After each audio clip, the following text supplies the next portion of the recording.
Aaron, thank you so much again for taking the time to do this. Everybody, thank you for joining us live here on another webinar that Aaron and I are kind of putting together here just to share as much knowledge as we can to help grow and scale. Aaron, today's topic, client magnetism and really identifying your ideal client. Where do you want to start with this, Aaron? I know we're coming at it from really, really great perspectives here, and we want to just give as much knowledge as possible. So where do you want to start?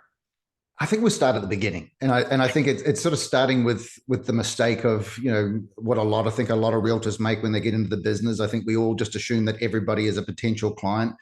I can see some familiar names on this where they've been in the business for a little while, and there's always going to be a lot of regret from the people that we bring into the business. But I think there's two ways to look at this: is how do you identify your ideal client, the ideal client for you, someone that can really help you, facilitate transactions, but also somebody who can help you grow your business. And then there's the maintenance of that, and how do we actually keep that relationship going? Because I feel like one of the big mistakes that we make as realtors is we're very, very good in the moment, but obviously once the transaction's been done, we become a little bit more, sort of less connected to the people. And I think for me, my ideal client comes from two sides. Now, my ideal client doesn't necessarily need to be somebody that I'm going to do business with. And I think I want to clear this up really, really quickly, because I think most people look as their ideal client as who's the person most likely to spend money with me. And I don't actually think that's correct. I think there's an element of our business that's always going to have that in it. But some of my absolute greatest clients that I ever had in my business never, ever did a real estate transaction with me, but they were some of my biggest revenue streams in my business, from the way they referred, the way they sent me business. And so I think we've got to look a little bit further afield. I like to call this more of a three-dimensional mindset, because I think most realtors, we have a very one-dimensional way of looking at things. Everybody we talk to, we've got dollar signs in our eyes. How quickly can I get paid? And we move on to the next person. And hey, I'm no different to anybody else. I lived in that world for quite a few years where it was deal hunting all day long. And without sort of trying to make it sound too mean, I'd be talking to a lot of people every day. Do you want to buy or sell a property? No, great. Well, you're dead to me. Let's move on to somebody else. And that's generally the way we go. A lot of that's driven through desperation of trying to get transactions and growth. But what I also realized I was doing along the way was burning a lot of relationships. And just fundamentally have a look at where our industry is going right now. Historically, it's just been a transaction-based business, especially on the buy side. There wasn't really a lot of commitment needed from the buyer to work with a buyer's agent. That trust factor is going to become a major part of our business moving forward. So I actually think this topic's more important now than it's ever been. Well said. Because you think referrals were powerful before, they're going to be the most lifeblood breathing thing in your business moving forward, because that reputation is going to hold a lot more value than what you're preaching on social media or what's going out there in a marketing format, because it's exactly that. It's a sales pitch. But if my friend goes to somebody else and says, hey, if you're looking for somebody to help you grow your business, you should talk to Aaron. I've got the deal unless I screw it up. So it's, my marketing will do only so much. And if I reflect that back into my business, my first 3 years was, for a better choice of words, dine and dash, like get in, get my deal done, move on to the next one. But honestly, that wasn't a personal thing. It was because that's what I felt like every client wanted. They didn't want a relationship. They wanted me to go in, do the transaction and move on. And that was the biggest mistake I made in my business. That created a workflow where I was working 90 plus hours a week. I was working in that desperation mindset. If the phone would ring, that would sort of take place over everything. And then I spent way too much time looking for new people to impress, for a better choice of words, more people to do business with than I ever did retaining the ones that I had. Sure. And so when we go back to the whole topic of what we're talking about today is how do you find your ideal client? But I want you first to rethink what you think a client is. A client's not someone who pays you. A client is someone who can get you paid. That sounds a little salesy, but it's true. Like I said, a big bulk of my best, referral partners never did a transaction with me, but I spent more time with them than I ever did with a client that was doing a transaction, because it was continued growth in my business. It was absolute continually lead sources. It was referring people to who I was as a person, not to what I did as a job. And so I saw a massive change in my business when I really understood how that focus worked. I will talk to you about the 80-20 rule a bit later, some refined sort of ideas and some strategies that I had in play in my business. But I think the first part for all of us is really to understand where we're going to find those people. I don't really think you're going to find them on social media. This is a great way to cultivate new people that can come in. But if we really need to go and do business today, the place that we're going to be able to go do this is going to be really highlighting and focusing on people that we know. How are we going to go and really fundamentally focus on those people. First thing we've got to do is we've got to start choosing people based on who they are, personality, likes, interests. How can we actually engage with them? Is there the ability for us to stay connected with them long term? Or is the whole relationship based solely on getting paid? Hmm. And once that starts to happen, things starts to shift. That's where you start getting into some desperation type moves where it's always just constantly communicating about real estate. Mhm. Hey, I'm like the rest of you. That gets really old really fast. If all I'm seeing is every couple of weeks seeing a social post about interest rates or the market, yeah, everybody knows what's going on in the market, but what they need to understand is what's going on with us. How can we actually support them along the way? So starting point for me is that understand what a client is first. I do believe this is the biggest mistake that realtors make. Whenever we talk clients, they go, well, I want to find the next person to do a deal. Mhm. Let's just rethink about it, because as we move into this changing market, your database and your client pipeline is going to be a lot deeper and a lot longer than it's ever been in the past, because we have a lot more people thinking about doing things in 3, 6, 9 months. Gone are the days of 2020 and 2021 where people showed up and wanted to buy a home in an hour. People are starting to take a little bit more time to go through it. So this is going to engage us as realtors to start developing a lot more patience and actually how we deal with people long term, and being very smart about how we communicate and how we keep them engaged with who we are and what our value proposition is. So first step for me, rethink what a client is. Rethink what you've learned, understand what a client is, and then really focus on what is generating opportunities for you in your business. And to finish that statement, Greg, after all my years in the business, the hardest thing for me to come to grips with, the stuff that worked the best, was not the stuff I spent the money on. It was the stuff I put the time and energy into growing. Granted, all that other stuff has a lot of value, but also come to grips with the fact that the amount of volume that I was doing, over 80% of it was coming from people that I knew. And they were referrals long term, people connecting me with people. And so if I discovered that earlier in my career, life would have been a little bit simpler through my business. But it's really understanding 100% where does your actual good quality clientele come from? And that for me was understanding that protecting what I've got is way more important than spending a lot of time going out and finding new people. And Aaron, I love that thought process coming down to it. Your sphere of influence, or the individuals that we've done transactions with that already know, like, and trust. It's easier to transact with somebody who already has been that realm versus somebody who's cold into the market. It depends on where you are in your career path. Depending on who's here and what's going on. If you're tuning into this live with us or after the fact, if you're starting from square one, everyone's new, right? And what I also like to base this off of in perspective is, think of your best friend. Think of your absolute best friend. They were a stranger at one point in your life. So everyone starts as a stranger. And I think the important thing is how you're nurturing and cultivating and identifying those individuals. And you think your best friends, or the friends that you keep, they're your chosen family. And I think that that's an important way to kind of base this off of from clientele. How are you selecting your clients? And for me, Aaron, it's always about attracting, not chasing. The days of constantly chasing buyers and sellers and trying to, jock for position or unique value proposition. I mean, there's so much noise out there. Instead of flipping the script and saying, hey, this is who I am, and this is why I do what I do, and these are the results that I yield, and this is who I am individually as a business professional and a person, and the right people come to me. I think that that's an important way to go about it. And so many people are trying to focus on the easy button or the quick fix. And this is something that you really want to take some time to do. And that's why everyone's here. You're wanting to identify your ideal client so that you can attract them into your world and into your business to do more transactions, essentially to help more families and build the community that you're there. And there's exercises, Aaron. You and I know, I mean, you practice this, I practice this, our clients all over the place. And I think that starting from the fundamentals of, okay, well, who is our ideal client? Aaron stated one that's beautifully, and everyone should look at that. What does your sphere of influence avatar look like? Where did you meet them? What occupations do they have? What incomes or geographic locations? What milestones are they going through to buy, to sell? What are their main motivators, the problems that they have, and then the solutions that you provide to your sphere of influence? That's one avatar. That is one identified client pillar. But remember, there's not just one size fits all. And you can have different client avatars and different messaging going to those individuals. And the idea behind it is somebody who already knows, loves, and respects you. If you pick up the phone and start talking with them, it's a slightly different conversation from somebody the very first time you chat.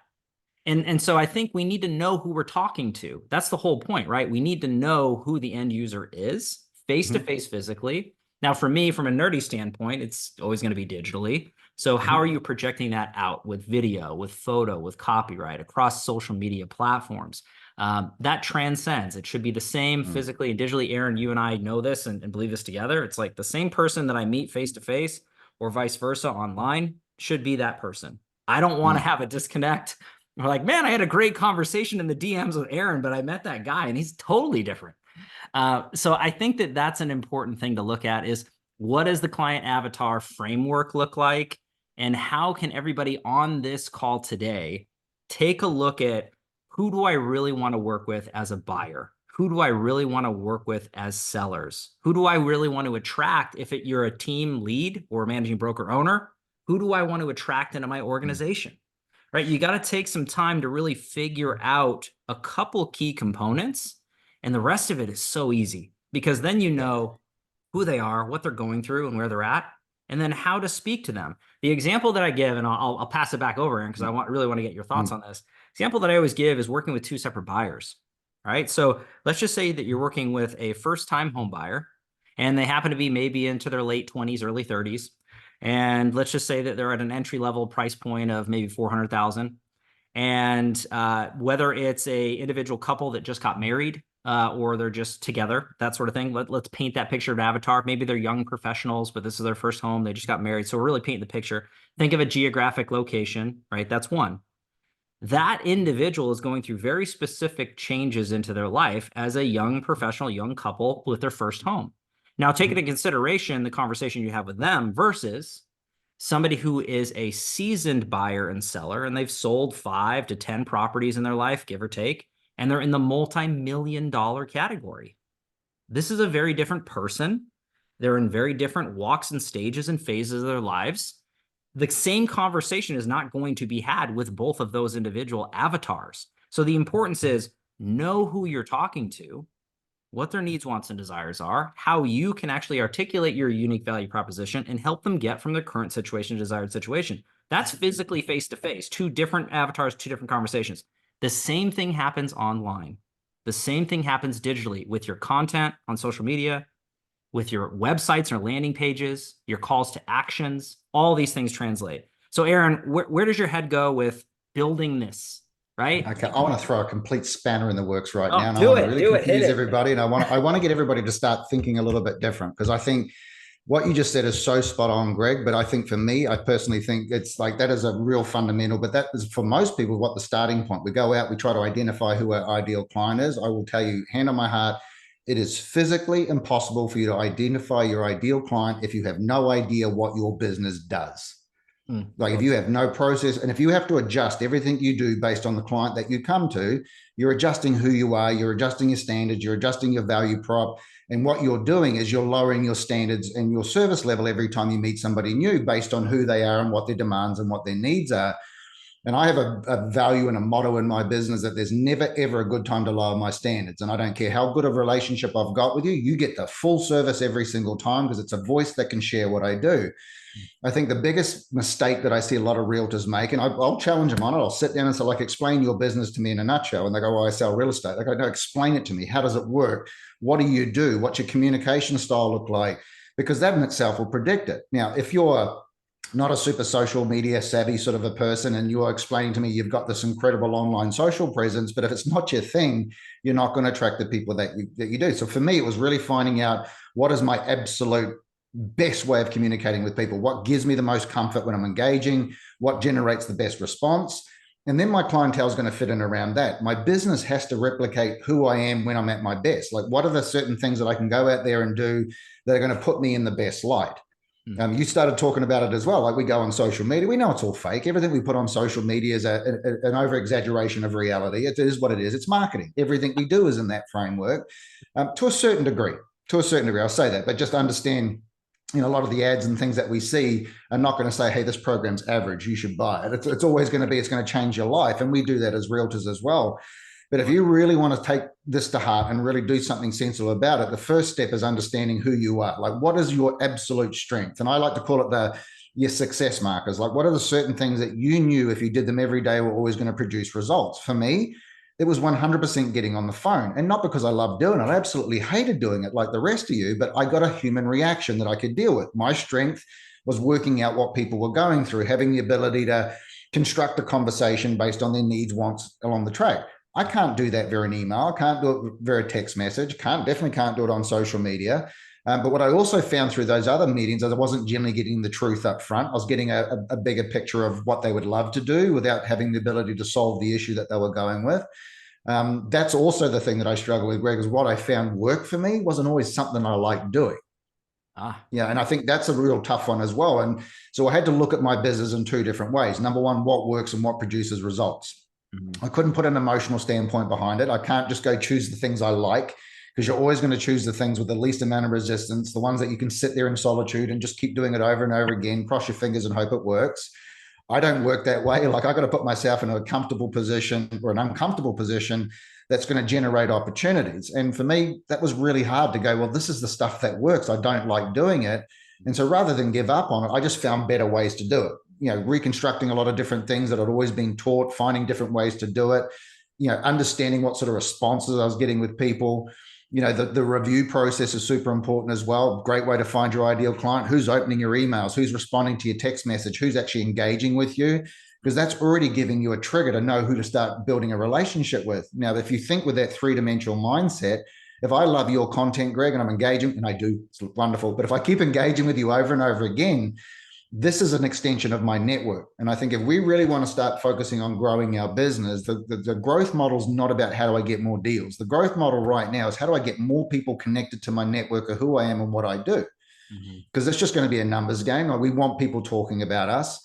And I think the best way I can explain this to people is understand realtors are a dime a dozen. I know this is hard. I'm a realtor too. I get it. An ex-realtor, I'm retired. I've seen the light, but I think for me, it's that understand that we all do exactly the same thing on paper. Now, I see some incredible realtors on this list of people that are on the thing that, without a doubt, are elite in their field.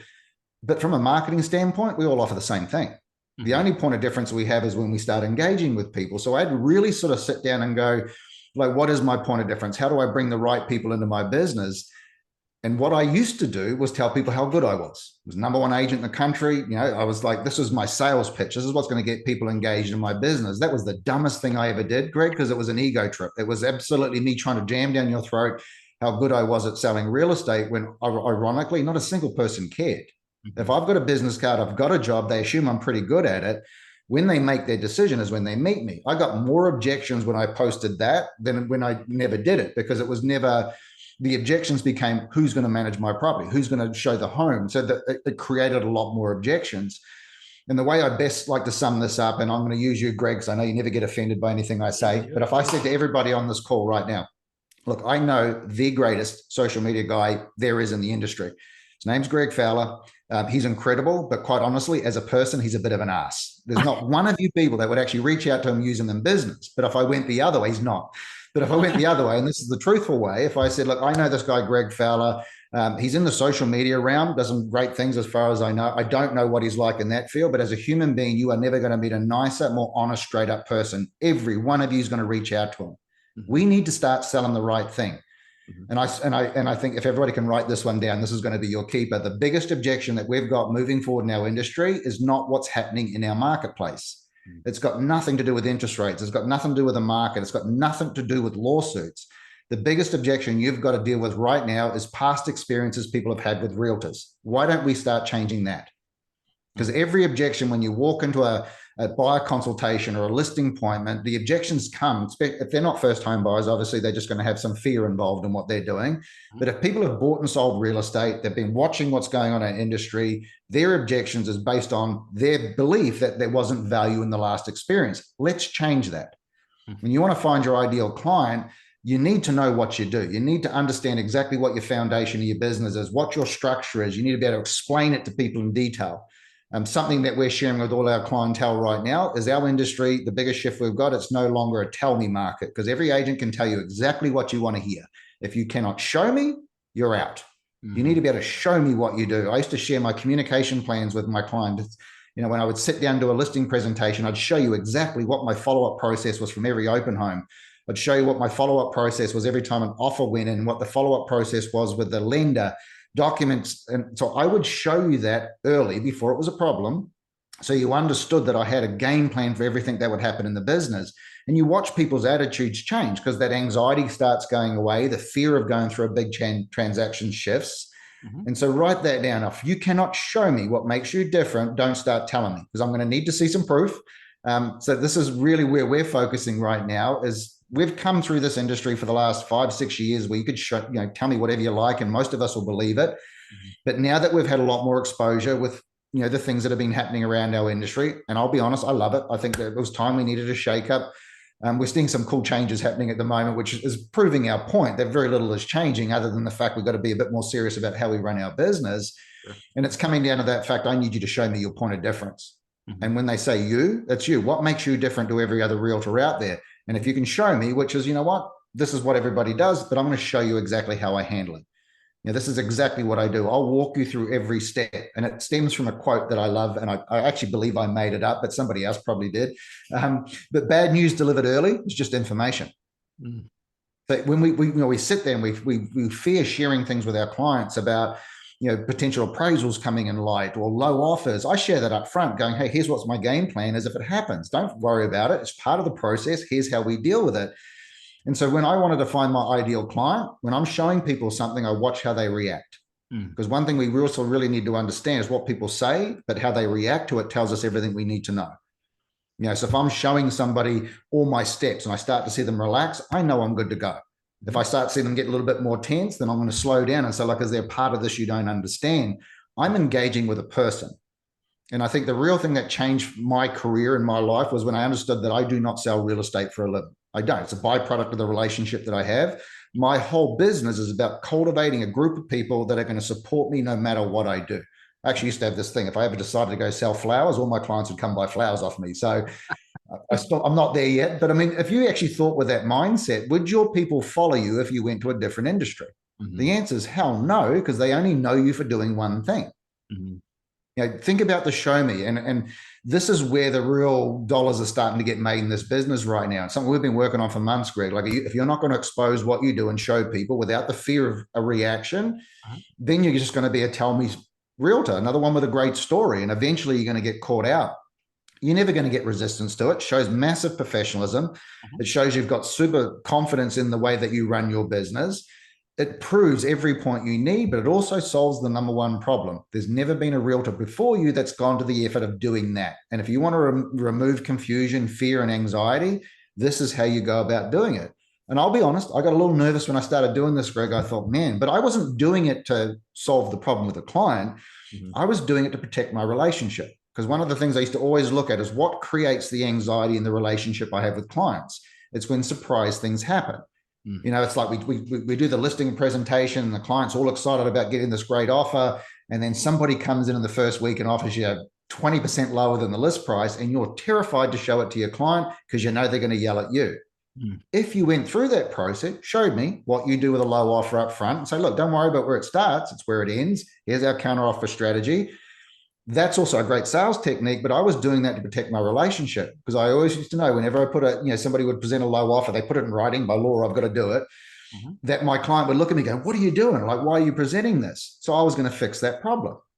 The conversations, my follow-up process from open homes bought me time to give them feedback because they do an open home the first weekend, they're sitting there at the phone the minute you leave going like, what happened? What happened? They build anxiety all over that next couple of hours until I give them feedback.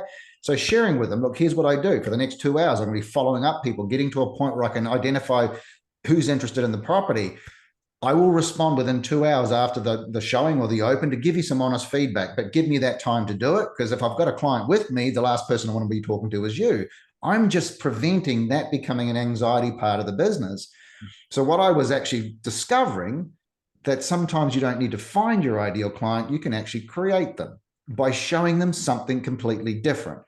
And because I think we always become at that mercy of like, don't like that person, don't like who they are, they're a little anxiety. But for me, it's like, okay, what experience have they had in the past? Is there an ability for me to change that? And I'll give you the perfect thing to say. And I'll give you this. This will actually give you a really good insight into how it works. One of the greatest things that I ever learned about doing a listing appointment. And for everybody that knows me knows that my listings were my strength. I was, 60, 70 plus listings a month. And one of the things, I used to have the most incredible listing presentation you've ever seen, Greg. I looked like an Amway salesman. I had flip charts and all sorts of stuff. And I used to watch people's faces and they'd be looking at me going, what is he doing? Like, I had notes on the back until I realized nobody was listening to a single thing that I said because they had no interest in what I was talking about. Hmm. And so purely by accident, I walked into a listing appointment one day and this person had sold a lot of houses and I knew that. They were a little hard on me as well. So I sat down and I said, look, before I dive into everything, I know you've done this before, but have you ever had a proper listing presentation before? Hmm. And they go, yeah, we've had plenty of them. And what I was supposed to say was, what did you like about it? But it came out wrong. And I said, okay, what did you hate about it? And No. so they told me, they go, well, the agent waffled on for 20 minutes about how good they were. They talked about their marketing, which everybody does. And I thought I just hit a gold mine because now they told me exactly what they wanted to know the answer to. Hmm. And so I followed up with saying, okay, what are you going to base your decision on? Clearly, price and fee. That's what it is. Let's discuss that.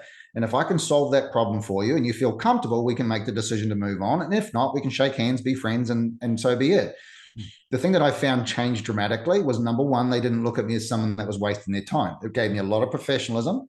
Hmm. But I also changed them because their reaction and their negativity to me was based on other things that they'd been through. They've done this before. They don't need to hear the sales pitch. They go, do I trust you? Do I like you? And am I prepared to give you the keys to my house? Hmm. And so my listing presentations went from being what I would like to call an hour and a half show that people could have bought tickets to a 35-minute conversation solving problems for people. Hmm. Because I realized that nobody ever came to me because I was good at selling real estate. They came to me because they would trust me. They knew I was always going to be honest with them and I was always going to do the right thing. That takes an element of confidence to share what you do. But that little statement in itself was one of the best time management things ever. You imagine sitting with somebody right now saying, have you ever, perfect example on the buy side, have you ever bought a property without using an agent? Ask them a question. If they go, no, okay, so what didn't you like about the process when you were working with an agent? Let me see if I can really show you what the true value is. And so I started to work out that the way that I communicated with people could guide the direction of what relationship that I was building based on how I structured that process. And we have to start with that thought in mind, past experiences. Hypothetically, start dating someone that's come out of a bad relationship. You got to do whatever you can to make it seem a little better. Same deal in real estate. Hmm. If people have bought homes before, there's a pretty good chance they didn't have a great experience with the past realtor because, number one, they're talking to you. If they had a great experience, they'd still be talking to the same realtor. So the fact that they're talking to you now, there's an opportunity for you to really change the game. And so one thing I really wanted to add on top of what Greg was saying is that finding your ideal client is one part of it. You can create your ideal client as well if you can understand where people have come from. If they've had bad experiences, maybe they just haven't seen the real value, start showing them the real value. Because I still think that one of the dumbest things you can ever do in real estate is try and buy a property without being represented. For those that know me, I've worked all over the world. And when this happened many, many years ago in Australia, the one thing that did become a little flow-on effect afterwards was the legal part of it against unrepresented buyers. So there will be some fallout with that. They're going in, there's a lack of representation. It was, so we kind of need that as a protection. So understanding different ways of doing it. But you can create your ideal client and you are in a show me market. If somebody asks you a question and you can't show me what makes you different, not a story, because we can all say whatever we want to say, you're going to change the game really, really quickly. But Aaron, as you're breaking that entire process down, I think that it's crucially important for everybody to really take note. The show me side of that is so powerful. And Yeah. again, asking proper questions to see what pain points are, to identify really what their needs and desires are and how you can bridge that gap. It's a crucial standpoint. I'm a big proponent as to what you said is to show me, don't tell me. And you can do that across a multitude of opportunities, media in particular. So being authentic, because everything that we talk about, Aaron, is always being truthful to yourself and looking at it from a perspective. If you were to have a conversation with a stranger, a buyer or seller, or if you were to create a piece of content, put it out on media, and you were to be a fly on the wall or an out of body experience, and you watch or listen to that conversation, would you say, that is me? That's the authentic version of me that I want everyone to see, and I want to show up this way. The answer is no, you're doing it wrong. Yeah. It's not just because someone does it in this way. The big differentiator, Aaron, as you mentioned, because there's so many carbon copies of professionals all over the world, you're your only you. And there's only one Aaron Hodson, period. So why would Aaron Hodson try to be like anybody else but the best version of himself? And I think that shows up physically, but that also shows up digitally. don't just mirror what's out there and other people are doing because they're seeing a perceived value of success. Because what do you know is successful or not? Unless if you're looking at something like real trends, or you're seeing massive numbers and the top producers that are really hitting it there, but you still don't know the inner workings of the back end. They might be putting up 400, 500 sides of transactions a year, right? We're talking about hundreds of millions of dollars in transactions. How much did they spend to make that? Right? How big is the organization? So again, the numbers can be skewed. I think it's the show me portion that Aaron had mentioned. When you're sitting at that table and you're talking about marketing and negotiation and all those things, show your marketing, show the opportunities that are there. I think that that's crucial. But the great thing about it, when I'm taking it from a marketing perspective, Aaron, because you know that's my realm here, is when you're positioning a conversation, you really want it to be authentic, but you got to say to yourself, look, if you are on the end receiving user side, would you hire you? From what you saw or what you heard, is it something that you would believe in, like, and trust? And is that somebody that you would want to transact with? And the idea behind this, when you're trying to identify your ideal client and not just identify them, but to me, attract them, as we stated, look, to work with more buyers, to work with more sellers, to grow your team, basing it off of from my perspective, it's the content that you create and distribute that people are able to filter through. Now, there's going to be a lot of people who don't like Aaron. They're going to see him. They're going to be like, he's too articulate. He's too nice. He's too I've positive. never been called too articulate, Greg. I can honestly tell you that. Way too smart. I mean, the list goes on and on. There's going to be a group of people that don't. That's fine, because good content is going to equally repel and attract simultaneously. So what I'm saying is you want to develop a strategy to understand who you are, as Aaron said, and what you bring to the table in a unique value proposition. Show me, don't tell me. Identify your ideal clients, and then what does your brand and message connect with those ideal clients? And then let that go out there into the digital world as well as the physical world. The rest of it will work itself out. I love this aspect because when you put yourself out there in the equation, you don't have to be anybody else. You can be comfortable in your own Well, skin. you're never going to be good at it. I mean, I think the hardest thing, I think, for everybody to really understand, we're in the people business. We all know that. We've all heard it. We try to ignore it, but that's really what we do. And I think, you know, and this is a human nature thing, and everybody please understand this, is that, and we do this in our personal life, it's not just business, but there is a major portion of the world's population, and they say it's 20%, but I quite honestly think it's a lot higher than that, that 20 to 30% of the world's population is going to hate you just because of who you are. No reason, no rhyme, no rhyme, no reason. It's just different personalities, different cultures. It doesn't matter what it is. Most of us will spend all our time trying to convince them why they're wrong. We're trying to prove to them why they're wrong, or we take it personally. We get offended by it. I implemented a rule in my business, and this is how I identified my ideal client. And my 80-20 rule is this. Now, I didn't start this way. My first 3 years was, like I say, after and chasing people. But my 80-20 rule is this. Every single thing that I do, when I'm talking about growing my business, prospecting, bringing new people in, 80% of it is designed to focus on people that I know, not on people that I don't. Because if I spend all my energy trying to create new relationships, I'm being completely disrespectful to those that I do, but also understood this was the fastest way to grow a business, because I wasn't looking at these people as transactions. I was looking at these people as full-time prospectors in my business. If they can get consistent communication, they can understand what a resource I am, they can trust me, they can like me, they'll have no problem telling their friends and family that you should talk to Aaron. But it comes with one caveat. And this is the one wish that I've ever had in this industry, is that they make it illegal for realtors to use the word referral. Because I think it is the worst word you can ever use, for a reason. I'll explain it. I know that sounds backwards as an agent, but the word referral is dangerous, because the word referral is time-stamped in the moment. And if I ask Greg for a referral, he's going to go, do I know anybody that needs to do this right now? No, I don't. And referrals in the moment. And so generally when we ask clients, hey, if you know somebody that's thinking about buying or selling, which is the worst thing you can ever say, they go, you know, I don't really know anybody right now. And so you've time-stamped it in the moment. It's dead in the water. So I actually went to every single one of my sphere, my ideal clients, and said, look, I'm going to do something a little bit different. I do not want you to send me referrals. One, I don't think it's right. And I also think that everybody needs to make their own decisions. And if you're trying to push people my direction, they might feel obligated, and I don't really want to go down that path. Follow me along before I finish. So I know most people are going like, well, this is so backwards. But what I did do is I just find a different way to say it.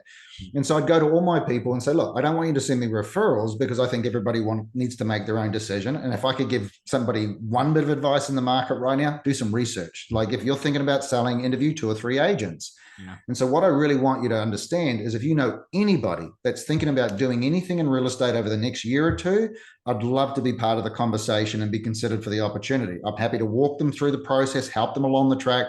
And then when they are ready to do something, I'd love to be considered for the opportunity. It's almost impossible to say no to, and it no longer has a timestamp on it. You wonder why my pipeline was so full 90 days out is because I had so many people that were considering buying and selling 3 to 6 months out. The one focus I had during the day was to shorten the time frame, give them more information, help them along the way. But what I was doing different to every other realtor was creating a way stronger relationship. So all the objections were on everybody else, not on me, because I was the only one doing something effective outside of me getting paid. Don't you worry. I went through the same exercise. Like, what am I doing this for? Why is it working? But over a period of time, you start to work out this is the greatest thing I can ever do because I'm not trying to sell them something. I'm constantly just putting the best version of myself in front of people. But here's where the shock's going to come for everybody. You don't need to do it with a lot of people. Mm-hmm. You know, I had 30 to 40 people in this group. It was actually 50, but 20 shouldn't have been there. I'm like everybody else. I still had that hopeful part where I put people in there with money.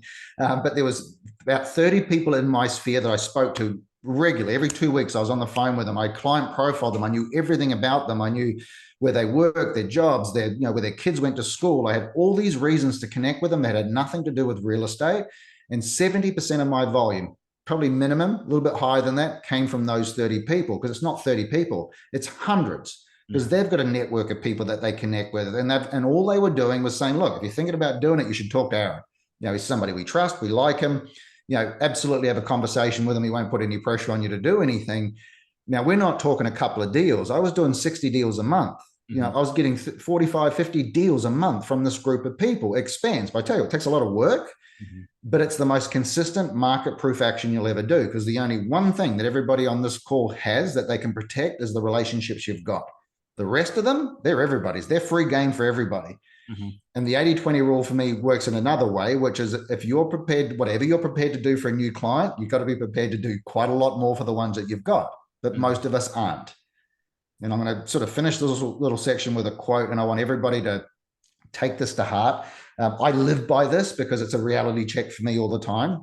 And as a realtor, this is really hard for most of us to stomach, because we think once we've done our deal, we're going to give them some break, we're going to move on. But everything you do for a client during the transaction, 100%, is about how they're going to reference you as a realtor. So if I hire Greg, everything he does, the way he communicates, the way he negotiates my deal, the result is all exactly how I'm going to predict him and view him as a realtor.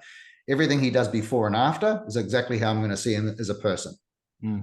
So when you've closed a deal and you disappear for 3 months because you want to give them space, you've shown them exactly what you are as a person, which is exactly the bad experience I've had with realtors before. Someone that's only good when there's a paycheck in it for you. If you double your communication outside of the transaction, watch how fast your business grows. It does come with a lot of, self-realization, though. You do have to sort of self-check yourself a lot on it. But think about it. The best relationships you can ever imagine, ever think about in your business, career, private life, everything you've ever done is being based on the experience you've had with people, not the result.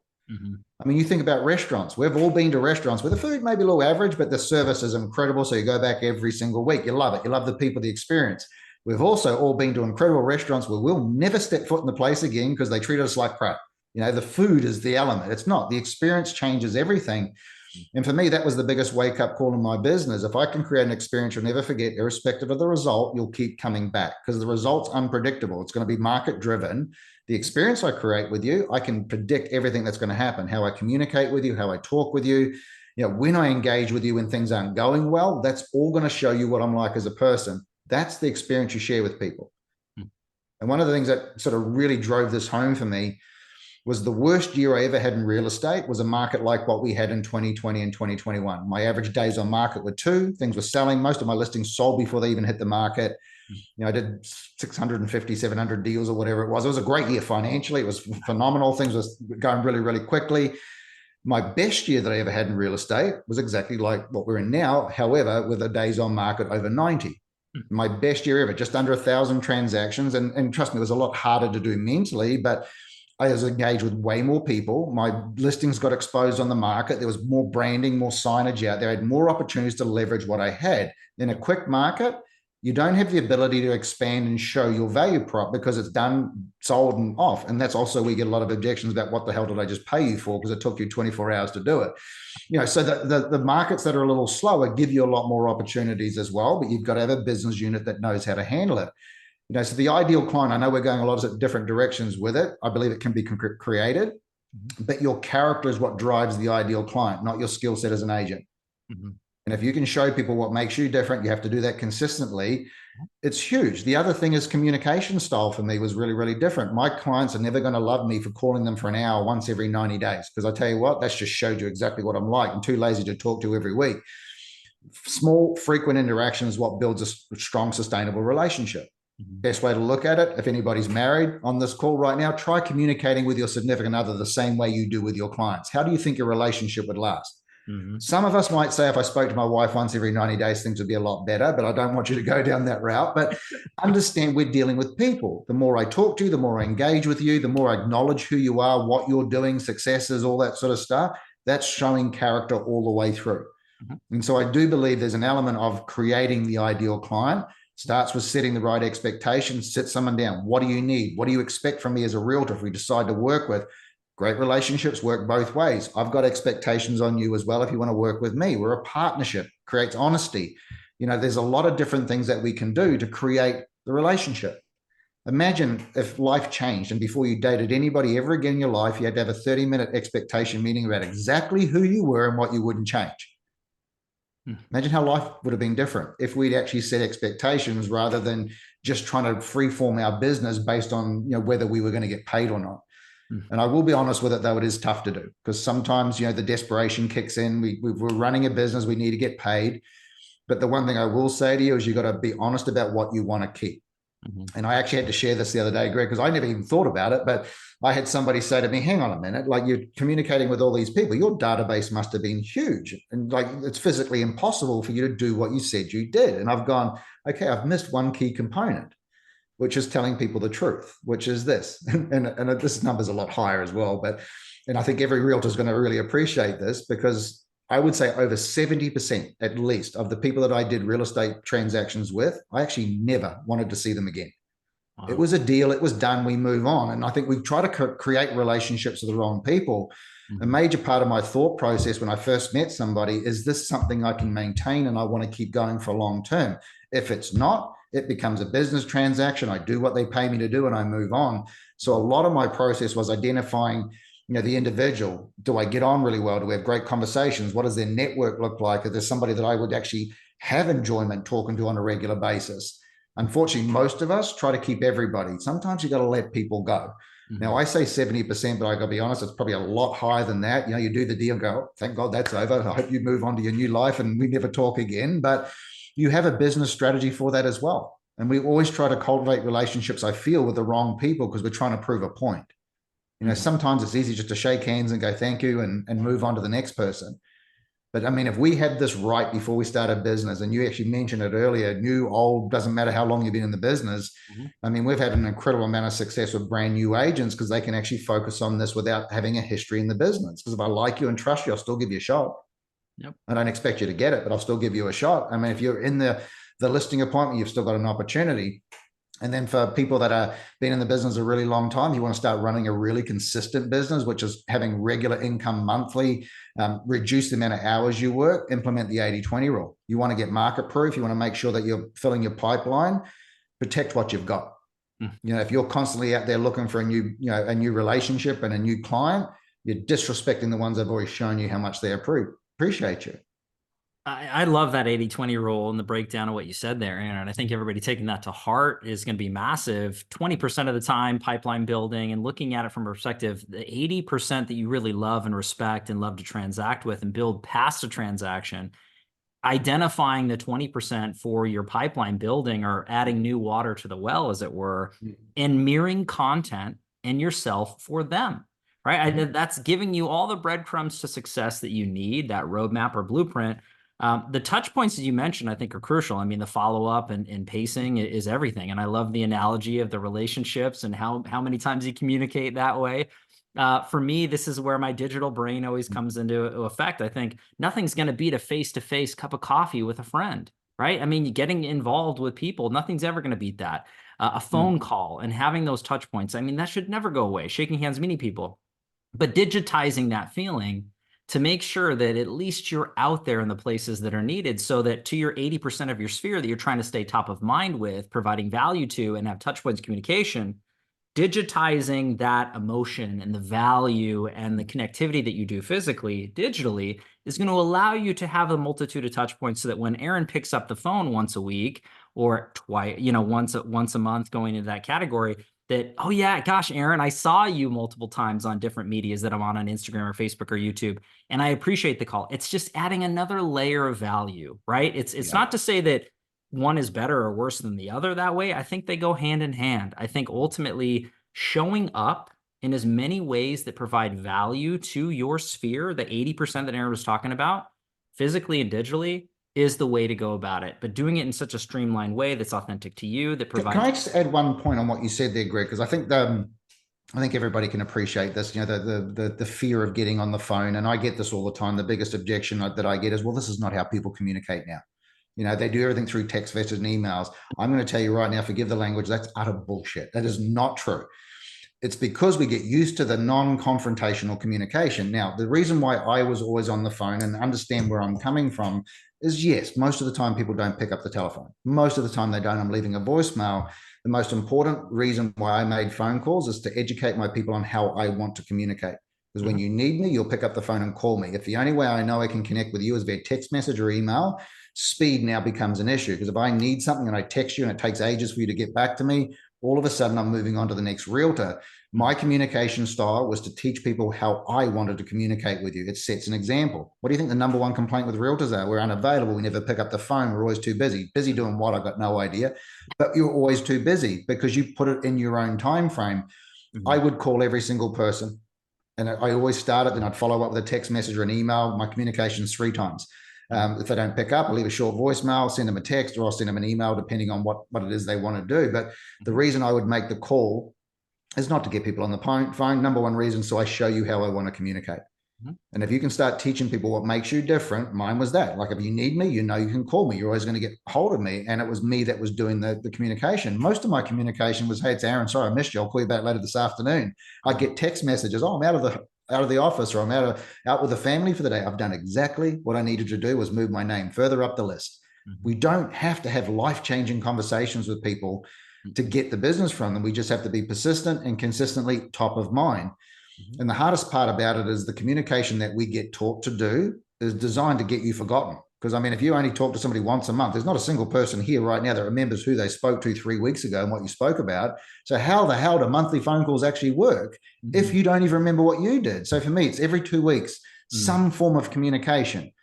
Couple of rules. I don't talk about real estate. It's all relationship driven. You bring it up, I'm going to talk about real estate all day long. Sure. And the other thing, which I wanted to tap onto what Greg was saying, I wanted to share that first, is me, the number one key for marketing moving forward Mhm.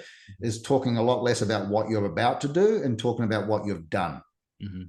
And so for me to get around it, I didn't never used to do client testimonials because I felt like they were all written by realtors. You know, Aaron got me a great price for my house, like they're all exactly the same. So instead of doing that, I thought to myself, I want to emphasize the experience more than anything, because everybody's going to come to me if they go, man, Aaron made me feel great all the way through the transaction, took away all the issues. Nobody cares about the price. They just assume it got sold for what it needed to sell for. So I used to say to my clients, don't write me a testimonial.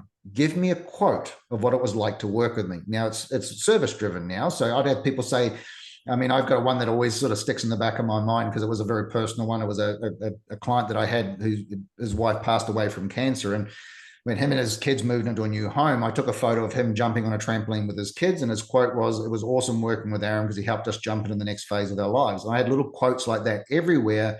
Mhm. And every one of them, ironically, wasn't what I designed to do, came back to the experience that they had with me as a person. Wow. And that was one of the biggest fundamental growths of my business. But it was also about me having to be consistent, authentically genuine to who I was. Mhm. Stop trying to pretend to be something that I wasn't, which was the first 3 years of my business. It was like just copying everybody else.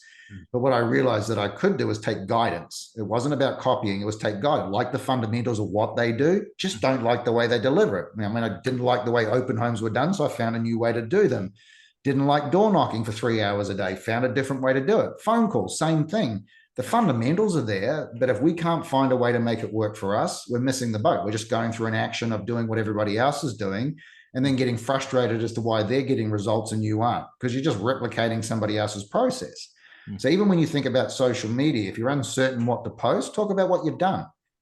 Sit with a client, talk about the experience that you had. Don't talk about the result, talk about their experience. Ask them to share a quote. That's the sort of stuff that people want to see. It's proof, it's evidence. Social proof, as Greg likes to say all the time. I need to see proof of what you've done, not a sales pitch. And remember what we talked about earlier. Your biggest objection is overcoming the experiences they've had with realtors in the past. And if that's the only thing you focus on, you're always going to be 3 steps ahead of everybody else. Aaron, I mean, so much powerful content inside that, but I do want to address the idea of what you're stating is the content that's going out, and what a beautiful perspective. I think ultimately, I would be remiss if I didn't mention business side of yourself is the fundamentals, and obviously that's what people are bringing on to hire for product service. Do not miss the opportunity on a personal note, because at the end of the day, as you're touching base with them and you're having correspondence, it shouldn't be about us. It should be about them and their families and what's going on in their world and how can we serve them. In the interim, a part of your media from a marketing perspective is always going to be what's going on in your world, so that they know what's happening with you and your family, trips that you're going on, gardens that you're creating, bike trips that you're going on. Again, I have an 80-20 rule as well, based off of what Aaron says. And for me, 80% is interesting, thought-provoking, informative information that has nothing to do with real estate. It has value-driven content for your end users, buyers, and sellers that they actually care about. 20% of the time, business related, right? What's happening, new listings, market updates, things along those lines that are happening into the communities that they serve. But if it's all business, business, business, and you're posting content that's out there, or every single time you speak, it's all business, business, business, people fundamentally block you out. You need to think about what connects people. It's like-minded interests. And what's great about that too, they get to know, like, and trust you on a deeper note, but there's a more emotional bond besides just a transaction, a buy or sale. It's, hey, if we both love mountain biking, that's something we connect with on a very specific level. And if you're talking about that and posting content, we don't have to talk about business at all. I'm already bonding with you. And when I need to transact, you're my person, period, flat out, end of story. So have that balance 80-20 with your content as well. Yeah. And I think that you're going to have great success with it. And do Aaron you and think, I actually think that's something that most of us struggle with. And I want to get into this while you're talking about it, Greg, because I feel like most of us that are in real estate have 2 worlds. We've got our personal life and then we've got our business life. And we like to keep them very, very separate. If there is a major fundamental difference to who you are in your personal life to who you are in your business world, you've got a major problem before you even get started, because you're living in a fake persona. Like, if you have to change everything. Now, I know we might dress nicer when we go to work and all that sort of stuff, but if you change your standards of what you will allow people to do versus your personal life versus your business life, you've got a question to ask yourself. Would you let somebody in your personal life treat you the way that one of your clients does right now? That's a you problem to solve. That's a really tough one for all of us to do. And interestingly for me, I'm a very private person. I love my private life. I work really hard my whole life. I like to be very in solitude with my wife when we're not out there doing it. But one of the things that my wife even said, well, you're no different from what you do in your personal life to what you do in your business life. It's the same thing all the way through. She refers to me as Switzerland. It's all the same thing. There's nothing really sort of changes all the way through it. But I don't know. But for me, my first 3 years wasn't like that. Nobody saw the struggle. Nobody saw the grind. Nobody saw the 90-hour weeks. It was this, woohoo, life is wonderful and I'm selling all these houses. But that wasn't authentic. It wasn't genuine. And there was a facade that I was kind of putting out there. And once I realized, and the biggest game changer in my life was realizing that I'm a way better human being than I am a realtor. Let's focus on what I'm good at. And because I was sacrificing the things that I believed in to try and be something that I wanted people to think I was, when that's not what they wanted. They wanted something, they wanted that true, authentic version of me. Now, it does eliminate some people. I will say that. There's some people that want someone they can manipulate and someone they can treat like crap. And hey, if that's part of your business unit to have them in it, you've got to deal with what it is. And I think if you allow someone like that to come in, you accept it, you deal with it, and you move on when you've done it. It's a paycheck. You do what you've got to do. You don't take it personally. My number one thing I do is if I have somebody like that come into my business, I disconnect from it completely emotionally. There's no emotional connection to whatever they say over my head. It's like it's a transaction. I'm going to deal with it that way. But I think that was the really hard thing, is if you have struggles posting anything personal, it's because you know it doesn't line up with the business mentality that you're trying to put out there as well. If you get those two closer in line, it becomes easy. It's a day in the life. It's what I do. Mhm. And so I can sort of sympathize with everybody with this one. I've struggled with it my entire life. I like to keep everything private. For no specific reason. I think we just, we spend so much time investing in ourselves and being out there in the public light, even doing what we're doing now with speaking and all that sort of stuff. And even in real estate, I had a 50% market share. I felt like I had to put a suit and a tie on to go to the local store just in case I bumped into a client. That wasn't genuine or authentic. I mean, my clients must have thought I was a raving lunatic showing up to the hardware store in a suit and a tie. But it was like, what if I bump into a client? And that was me not wanting to lower my standards. And I thought, well, you know what? If they don't like me for who I am outside of business, they'll never like me for who I am inside of it either. So Mhm. once I sort of got all those things lined up, I actually got so much different responses when people would say, oh, man, you look so different in a suit. And then start different conversation, became more personal. Yeah. And I felt by always being that person, it wouldn't allow them to get more personal with me as well. Mhm. So you've got to be able to open that door up, because we're dealing with people's most emotional transaction they'll ever go through. The actual sale itself is one thing. The emotional roller coaster they go through the process is the biggest thing we've got to manage. Mhm. But like I said, this whole thing about understanding where we start, our brand, who we are, what do we represent, our standards, showing me everything rather than telling me a story, understanding exactly what your true authentic person is, what you will and won't put up, having great expectations on people. You don't need to go find your ideal client. You'll probably find that 80% of them already exist, and you just need to set a different expectation with them to understand why they've got you in their life. Mhm. I also have a motto that I live by with my business. It's a bloody privilege to work with me, not a right. You're the one that needs to level up your standards, not me. You're going to meet where I'm going to be, or this isn't going to work for us moving forward. And I think everybody knows that from time to time we lower our standards in the hope of getting a better paycheck, and it costs us more money, more time, more energy than we ever wished to put into it. Mhm.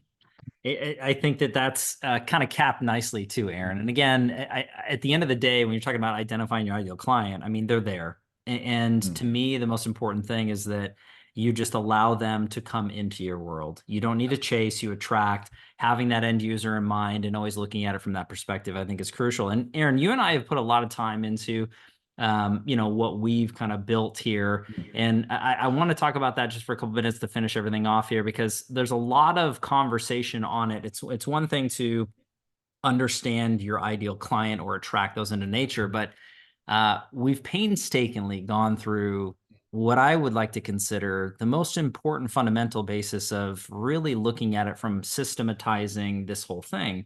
Mm.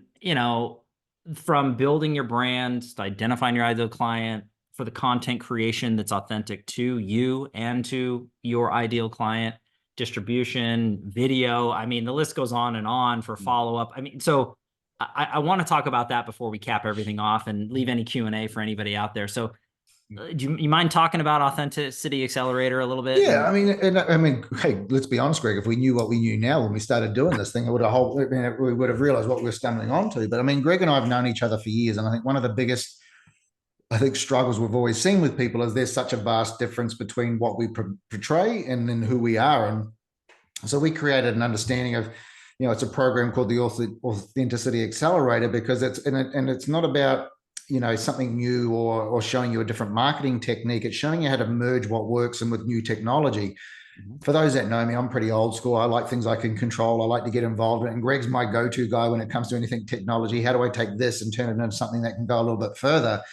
And so I think what we really wanted to try and emphasize is there's not two worlds. I mean, people think that we've got the digital space and then we've got the old school traditional style of doing real estate. They're not two different worlds. They should be merged. And so what we put together was a program to show you how to take that true, authentic style of running a business, the stuff that's guaranteed to keep things consistent and keep growing your business, but then show you how to use technology to leverage it to expand, to be able to tap into different data resources that you can get about your clients and how you can use that to better grow your business. And we kind of broke it down into probably the 9 most fundamental things, from client retention, identifying your ideal client, branding, all that sort of stuff, so that every part of it, you can take the parts that are truly authentically you and then sort of modernize it with technology to buy time and to really actually help you grow your business. And I think given where we are in the market now, with the changes that are afoot at the moment, I think this is probably one of the most critical times to really understand what your brand and what your business is going to look like moving forward. because I think it's going to be easy to retain clients, because once I like you and I know that realtors aren't going to be a dime a dozen. I'm going to need to have someone I can lean on and trust forever. The referral side of business is really going to start expanding, because people are going to go to people they like and trust to get the referral. I think we're going to see a lot lower conversion ratio on lead gen, that sort of consumer direct type of thing, because of the buyer broker agreements, things like that. The conversion ratio is going to get a little harder. So it's really determining what you're going to bring into your business that's going to have a little bit more of a control behind the outcome. And I always like to say that I don't focus on anything where I can't control the outcome. I can't control the outcome on the social media. I can't work out who's going to watch it. I can control the content. I can't control email marketing. I don't know what you're going to feel or what you're going to think when you're open. It's same with text messages, but I can control what happens with the relationships I create with people. I can control the engagement. I can control what you think about me. I can control every part of that business, which is going to drive the end result. So when we put this together, probably nearly a year ago, it took us quite a while to do it, was just really deep diving into like, how do you make these two things go together? I was resistant to technology for most of my career because it was just a lack of knowledge. I've always had this theory: if I have to put a password into it, it's too hard. I need it on a piece of paper or right in front of me. But sometimes being a little sort of stubborn or complacent was hindering the growth. I mean, I use a lot of social media now. It's a huge avenue for sharing experiences and showing people the true, authentic version of the business we're building. Greg's my go-to guy whenever it comes to social media, understanding content, control, expansion. Where do we deliver it? How do I get the best responses from people? How do I actually track what's giving me the best engagement?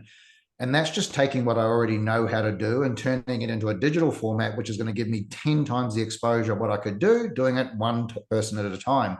So the ability to grow using social media and potentially interview more potential ideal clients along the way is really going to help you grow your business. But it starts with what we talked about today. If you know your brand, you understand exactly what business you believe in, not the business you want to have, the business you believe that you have right now, and authentically the thing you can drive, the results will always come. But once you know it, you got to stick with it. The biggest mistake, we keep changing, we keep looking for the new thing, the new golden nugget. It starts with you. The biggest challenge you'll ever have in your business is the thing you look at every morning when you get up and look in the mirror. It's you. It's the way you think, the way you engage, the way you react, the way that you deal with every problem, the way you lower your standards. Those are all your issues. If you don't have those problems, you know exactly what your level of service is going to be, what you provide, and you can put your hand on your heart and believe it and say, this is me, this is all you're going to get. This is a pretty easy business to be in. And with the changes afoot now, it's not going to come down to the things that everybody says it's going to be with the media. I avoid talking about it. I feel like it's just a horrible word to talk about. I think it's going to come down to show me what makes you different, and I'm going to give you a shot. Because at the end of the day, every one of us is free until the result happens. That's it. We're free until it happens. And so we're not trying to sell a fee. We're trying to selling an experience. A result comes by that, having that experience. So dig in, get to know it. Hey, check out the program. It's an incredible one. It's not a buy the whole thing. You can buy one little part if you want to, but it's just something that's always going to be available. It's very open and it's very raw. You will see Greg and I get combative on a few things because I try to be the difficult realtor. I like proof. I like you to show me what makes it work. This isn't a 15-minute video either. Most of these go for over an hour. We want to get sure we get as much detail as possible into it. There's tons of downloadables and everything that comes with it as well. So pretty encompassing, but it'll give you the ability to have a look at all the different details as well along the way. I love it, Aaron. And again, it's just it's one of those things. It's an honor and a pleasure to have these conversations and to share the knowledge. It is a labor of love that Aaron and I have put together here, and it is true tactical takeaways, downloadable resources, step by step, clip by clip, but then ultimately from the unique perspectives that we both have. And again, there is not a one size fits all. I think that's important. If you're looking to grow and scale, take a look at this, Authenticity Accelerator. I did put the link in the chat. So I'll put that after the live stream into there. So if anybody's tuning in after the fact, you can take a look at that. And if you have any questions, reach out, let us know. It's always an honor to chat with new people all over the world and help them grow and scale with authenticity. So Aaron, I can't thank you enough as always. And everybody, thank you so much for your time and attention, your love and support. We'll catch you on the next live stream that we do together. Take care. Perfect. Thank you, everybody. Have a great day.